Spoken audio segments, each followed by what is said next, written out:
तो hello guys, welcome to Pepcoding. आज हम शुरू कर रहे हैं एक नया question, exit point of a matrix. तो ये exit point of a matrix क्या कह रहा है कि अगर आपके पास नंबर ऑफ रोज गिवन है और नंबर ऑफ कॉलम्स गिवन है और आपको एक 2D एरे बनाना है जो वन और जीरोस को फिल करता है। ये एक मेज है जिसमें एक प्लेयर मूव करेगा फ्रॉम टॉप लेफ्ट कॉर्नर, जो कि ईस्ट डायरेक्शन से टॉप लेफ्ट कॉर्नर से मूव करेगा। अब वहाँ पे कुछ भी वैल्यू पड़ी हो सकती है, जीरो भी पड़ी हो सकती है, वन भी पड़ी हो सकती है। अगर वो जीरो देखता है तो वो सेम डायरेक्शन में मूव करेगा।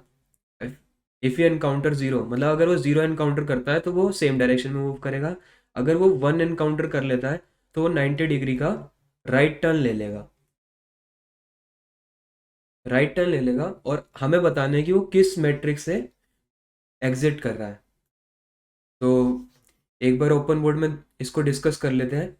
ये मैंने दो मैट्रिक्स बना रखी है, दोनों ऑफकोर्स अलग अलग इनपुट है, तो हम दो बार इसको समझेंगे। तो पहले केस में जो हमारा मैट्रिक्स है, वो जो प्लेयर है वो टॉप लेफ्ट कॉर्नर से मूव कर रहा है और उसकी बाय डिफॉल्ट डायरेक्शन क्या है, ईस्ट है। ईस्ट डायरेक्शन है। जब भी वो जीरो से एनकाउंटर होगा तो वो सेम डायरेक्शन में मूव करेगा, और जब वो वन से एनकाउंटर होगा तब वो राइट टर्न लेगा। राइट टर्न लेगा 90 डिग्री का। तो जीरो से इनकाउंटर करा तो सेम पाथ, जीरो से इनकाउंटर किया सेम पाथ।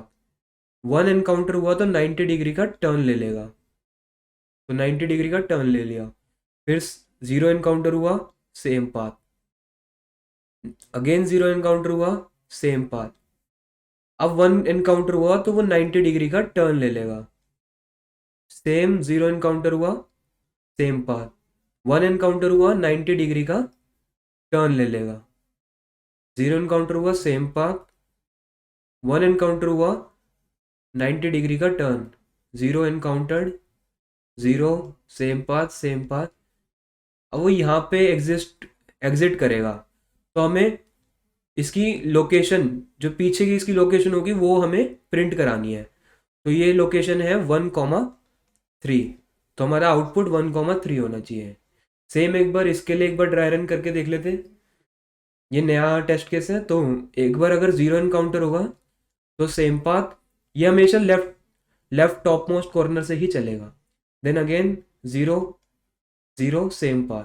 वन एनकाउंटर हुआ तो राइट टर्न 90 डिग्री का, सेम पाथ, 90 डिग्री का right turn, same path, same path, 90 degree का, 90 डिग्री का right turn, same path, same path. हमें ये वाली लोकेशन, पोजीशन रिटर्न करनी है जो कि है 0,0। तो अब है ना, इसको करने के लिए इसको करने के लिए हमें डायरेक्शन को इम्प्लीमेंट करना आना चाहिए। डायरेक्शन कैसे मूव कर रहा है, तो मैं नेक्स्ट पेज में आपको लेके जाता हूँ। ये वाला एक मैट्रिक्स है, इसको हम समझने के लिए अब हम अप्रोच समझते हैं, करना क्या है हमें। तो बाय डिफॉल्ट जो है वो ईस्ट डायरेक्शन में चल रहा है, और तब आपकी डायरेक्शन की वैल्यू क्या है, जीरो। जैसे ही वन एनकाउंटर होता है तब ये जीरो के बाद जैसे ही वन एनकाउंटर होता है तब ये साउथ में शिफ्ट हो जाएगा 90 डिग्री की वजह से। और यहाँ पे आपकी डायरेक्शन की वैल्यू क्या हो जाएगी, वन। जब वन वैल्यू होगी डायरेक्शन की तो आप साउथ में जा रहे हो मतलब।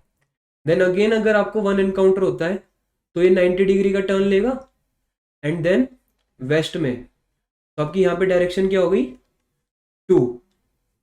सिमिलरली नॉर्थ में मूव कर जाएगा। नॉर्थ में मूव करते ही आपकी डायरेक्शन क्या हो जाएगी, थ्री। तो इसका मतलब अगर मैं इसको लिखूं, जब डायरेक्शन जीरो है तो वो ईस्ट में मूव कर रहा है।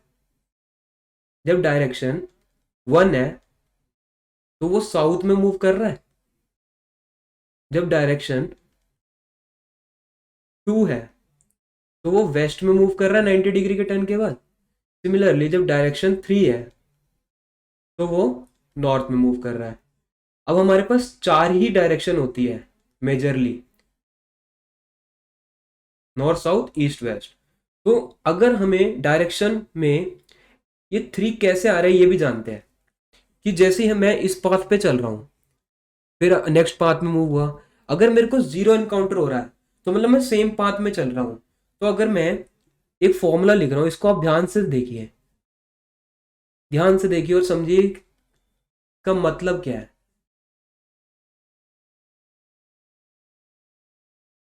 तो इसका ये मतलब है कि जब मैं डायरेक्शन को आगे बढ़ा रहा हूं तो वो जो डायरेक्शन की पुरानी वैल्यू है उसमें मैं जैसे ही एरे ऑफ आई जे में मूव करता हूं तो मैं उसमें ऐड करता रहता हूं। तभी मेरे को 0 आ रहा है, जैसे ही मेरे को 1 एनकाउंटर हो 1 होगा, कभी 1 के बाद भी एक बार 1 और एनकाउंटर हो गया तो 2 हो जाएगी, वैल्यू 3 हो जाएगी।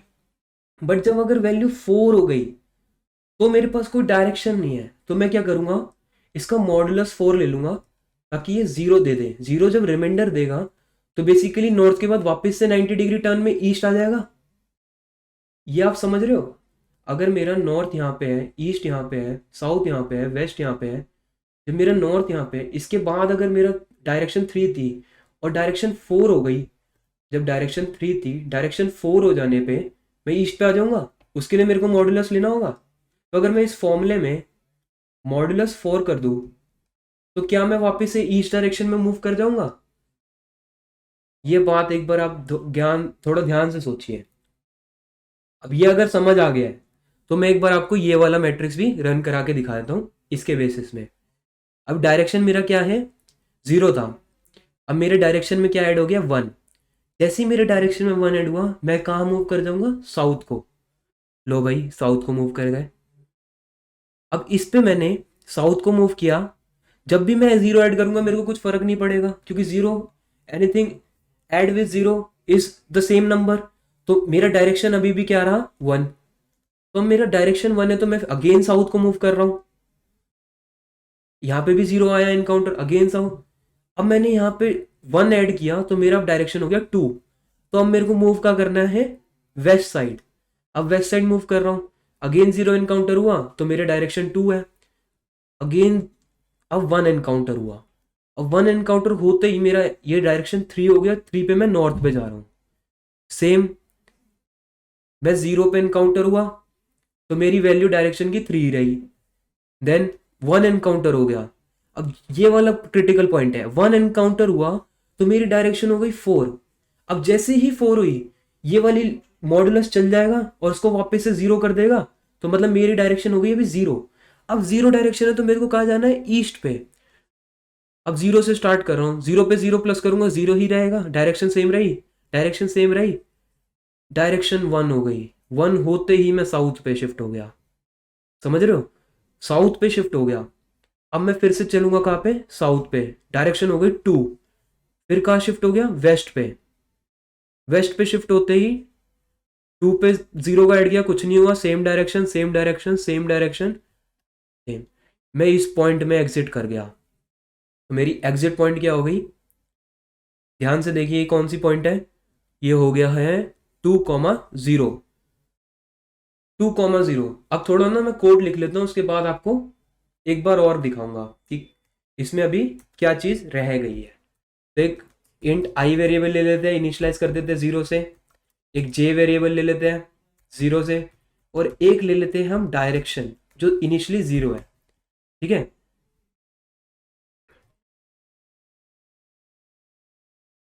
अब वाइल लूप के अंदर कोई कंडीशन लिखेंगे जो बाद में सोचेंगे कि चल जाएगी, अभी विश्वास रखते हैं चल जाएगा। तो अब क्या करेंगे, पहले जो मैंने आपको फॉर्मूला बताया वो क्या था, डायरेक्शन में अगर डायरेक्शन को ऐड करते हुए मैट्रिक्स का, क्योंकि हमने ऊपर मैट्रिक्स बना रखा है, आई जे वैल्यू ली, उस पे जैसे ही हम मैट्रिक्स में मूव कर रहे हैं आई जे को ऐड करते चल रहे डायरेक्शन में, अब उस पे क्या करना है, हमें मॉडुलस करना है 4 का। अभी मॉडुलस 4 क्यों करना है ये आपको क्लियर होना चाहिए, अगर नहीं क्लियर है तो पीछे से देख लो। बेसिकली ईस्ट डायरेक्शन को वापस रिटर्न लाने के लिए कर रहे हैं। अब यहां तक क्लियर है।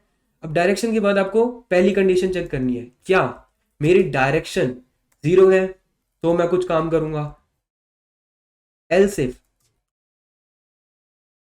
क्या मेरी डायरेक्शन 1 है तो मैं कुछ काम करूँगा, एल्स इफ डायरेक्शन मेरी अगर 2 है तो कुछ मैं काम करूँगा, सेम अगर डायरेक्शन मेरी 3 है तो मैं कुछ और काम करूँगा।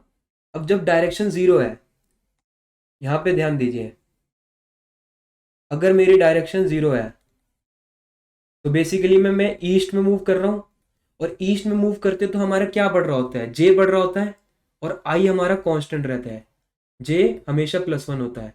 जब मैं डायरेक्शन 1 आ गई मेरी, तो मैं साउथ में मूव कर रहा हूँ, साउथ में मूव कर रहा हूँ, तो इसका मतलब क्या है, मेरा आई जो है वो 1 से बढ़ रहा है, नीचे जाते हो 1 से बढ़ता है, और जे एक कांस्टेंट रहता है।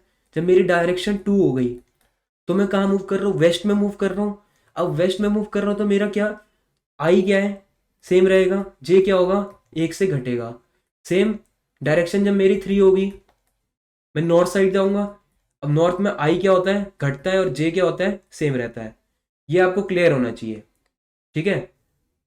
तो मैं आपको बता देता हूँ, यहाँ पे कमेंट करके लिख देते हैं एक बार कि अगर डायरेक्शन में मूव कर रहे हैं, डायरेक्शन में अगर 0 एनकाउंटर होता है तो हम ईस्ट पे जाते हैं, 1 एनकाउंटर होता है तो हम साउथ पे जाते हैं,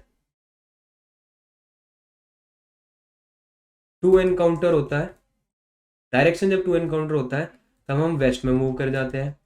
सिमिलरली जब डायरेक्शन 3 एनकाउंटर होता है तब हम किस में, नॉर्थ में जाते हैं। यहाँ तक क्लियर होना चाहिए। जब डायरेक्शन 0 हुआ तो ईस्ट पे जाते हैं तो क्या बढ़ता है, हमारा जे। सिमिलरली डायरेक्शन अगर हमारा 1 है तो हम किस पे मूव कर रहे हैं, हमारा 1 है तो हम साउथ में मूव कर रहे हैं। साउथ में मूव करते वक्त हमारा आई बढ़ता है। डायरेक्शन 2 है तो हमारा वेस्ट साइड जाना है। अब वेस्ट साइड जाना है, वेस्ट साइड जाना ना, तो वेस्ट साइड जाने के लिए क्या करना होता है, हमेशा हमारा जे माइनस माइनस होता है। ये आपको समझ आना चाहिए कि डायरेक्शन किधर जा रहे हैं हम। जब हमारे डायरेक्शन 3 है, नॉर्थ जा रहे हैं, तो हमारा आई डिक्रीमेंट होता है। यहाँ तक आपको क्लियर होना चाहिए। इसके बाद आगे बात करते हैं। तो अभी तक का जो भी है उसको अगर मैं ड्राई रन कराऊं एक बार, ये चीज़, तो आपको एक चीज़ समझ आएगी। अगर आपने नोटिस किया होगा तो हमारा जो ये कॉलम है हमेशा क्या है, 2,0 की जगह 2,-1 में एनकाउंटर होता है। इससे पहले वाले पे जब यहाँ पे थे 0,0 था तो हमें 0,0 प्रिंट कराना था, बट ये एनकाउंटर का ये लूप के बाहर जाके बाउंड्री कंडीशन को तोड़ते हुए आगे निकल जाता है। क्या निकलता है, आई। आई हमारे यहाँ पे क्या था, -1,0। सिमिलरली जब हमारे यहाँ पे 1,3 पे निकला था तो वो एक्चुअली 1,3 पे नहीं 1,4 पे निकला था। तो हमें इस पोजीशन की जगह आंसर में ये पोजीशन रिटर्न करानी है। तो इसका मतलब क्या है, जब भी हमारी बाउंड्री कंडीशन आ रही होगी तो हमें क्या करना है, एक जो भी डायरेक्शन में हम मूव कर रहे हैं उसको एक बैकवर्ड में, जैसे एक डायरेक्शन में आई कांस्टेंट है पर जे मूव कर रहा है, तो जे को हम एक पीछे रख के प्रिंट कराएंगे। क्यों, तभी तो हमारी एग्जैक्ट पोजीशन आएगी ना कि कहाँ से वो एग्जिट करा है। ये आपको समझना है। एक बार और देखो, यहाँ पे मैंने 2,0 पे मैं प्रिंट करा रहा था, बट मैं बाहर लूप के बाहर जो कहाँ से जा रहा था, बाउंड्री को तोड़ते हुए 2,-1 में। वेस्ट डायरेक्शन में जे गिरता है ना, जे गिरता है ना, तो -1 पे जा रहा था। बट मेरे को प्रिंट तो एक्चुअली 2,0 कराना है ना।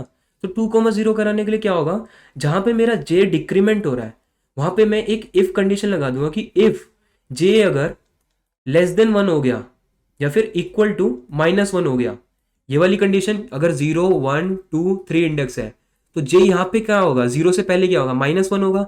अगर वो माइनस कंडीशन में आता है तो मैं एक बार क्या करूंगा, जे को बढ़ा दूंगा और ब्रेक कर जाऊंगा वहां से। उससे होगा क्या, जे मेरी वैल्यू क्या दे देगा, 0। एक बार बढ़ाते ही 0 दे देगा, तो उससे होगा क्या, मेरे को जो एग्जिट पॉइंट मेरे को देना है वो सही से दे पाऊंगा। तो अगर ये आपको बात समझ आई है तो एक बार मैं लिखता हूं। अगर मेरा डायरेक्शन 0 है, मैं ईस्ट साइड मूव कर रहा हूं, मैं कहा मूव कर रहा हूं, ईस्ट साइड। अब ईस्ट साइड मूव कर रहा हूं तो मेरा जे बढ़ रहा है। एक कंडीशन आएगी जब इस मैट्रिक्स में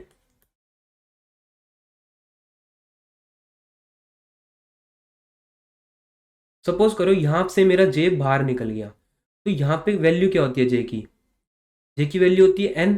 यहां तक तो n-1 होती है, मान लो m-1, तो यहाँ पे m है। अगर एम को वो मीट कर गया तो मैं क्या करूंगा, एक बार जे को एक बार डिक्रीमेंट कर दूंगा ताकि वो अपनी एग्जैक्ट वैल्यू पे आ जाए। उम्मीद करता हूँ ये आपको समझ आ रहा होगा। तो मैं क्या करूंगा, तो जब जे इंक्रीमेंट कर रहा है तो हमें पता है कि एक मूवमेंट आएगा जब जे बोर्ड के बाहर चला जाएगा, तो जे जब एम के इक्वल हो जाएगा, क्योंकि बोर्ड की तो लेंथ m-1 तक है ना। अगर एम के इक्वल हो जाता है तो हम क्या करेंगे, जे को करेक्ट पोजीशन लाने के लिए एक बार जे को डिक्रीमेंट कर देंगे और ब्रेक कर जाएंगे। सिमिलरली अगर आई बोर्ड के बाहर चला जाए, एन पोजीशन जब आएगी तो वो बोर्ड के बाहर चला जाएगा, क्योंकि उसकी जो लास्ट इंडेक्स है वो n-1 तक है। तो एक बार हम आई माइनस माइनस कर देंगे जिससे कि वो अपनी करेक्ट पोजीशन में आ जाए और फिर ब्रेक कर जाएंगे। केसेस तो ये भी आएगा जब जे हमारा -1 को इनकाउंटर कर जाए, क्योंकि वो जीरो इंडेक्स से और पीछे चले जाए, तो हम एक बार जे को बढ़ा देंगे करेक्ट पोजीशन लाने के लिए और ब्रेक कर जाएंगे। सेम चीज आई के साथ भी होगा कि जब आई -1 इनकाउंटर कर जाएगा तो हम क्या करेंगे आई माइनस माइनस के साथ एक बार आई को बढ़ा देंगे और ब्रेक कर जाएंगे। फिर लूप के बाहर आएंगे और हम क्या करेंगे, प्रिंट कर देंगे आई को। सिमिलरली प्रिंट कर देंगे जे को। ये गैप हटा देता हूँ। अभी कंडीशन कब तक चलेगी हमें ये भी देखना है, वाइल ट्रू से तो कोई काम नहीं चलेगा। तो अगर आपने मेरी इससे पहले वाली वीडियो देखी है तो उस पर मैंने एक total number of elements define किया था जो होता है n क्रॉस एम। तो स्पाइरल डिस्प्ले में टोटल नंबर ऑफ एलिमेंट्स मैंने n क्रॉस एम रखा था, जो कि मैट्रिक्स के नंबर ऑफ एलिमेंट्स डिफाइन करती है। अब हम क्या करेंगे, काउंट वेरिएबल ले लेंगे जो कि इनिशलाइज किया है 0 से। ये कंडीशन तब तक चलेगी जब तक हमारा काउंट जो है वो less than total number of elements है, तब तक चलेगी। और जैसे ही हम डायरेक्शन को अप्रूव कर रहे हैं उसके बाद हम क्या करेंगे, एक बार काउंट को बढ़ाते चले जाएंगे। तो एक बार इसको रन करके देख लेते हैं। तो ये एक्सेप्टेड हो रहा है, एक बार सबमिट करके देख लेते हैं। Correct answer. तो ये बहुत एक इंटरेस्टिंग क्वेश्चन है जिसमें आपको लेफ्ट मोस्ट पोजीशन से एंड तक कहाँ से एग्जिट करते हो ये जानना है। तो उम्मीद करता हूँ आपको ये क्वेश्चन समझ आया होगा। और उम्मीद करता हूँ कि आपको ये जितनी भी ड्राई रन मैंने समझाई अच्छे से समझ आएगी। अगर कोई डाउट हो आप पीछे करके देख लीजिए। तो मिलते हैं अगली वीडियो में, तब तक के लिए टिल देन।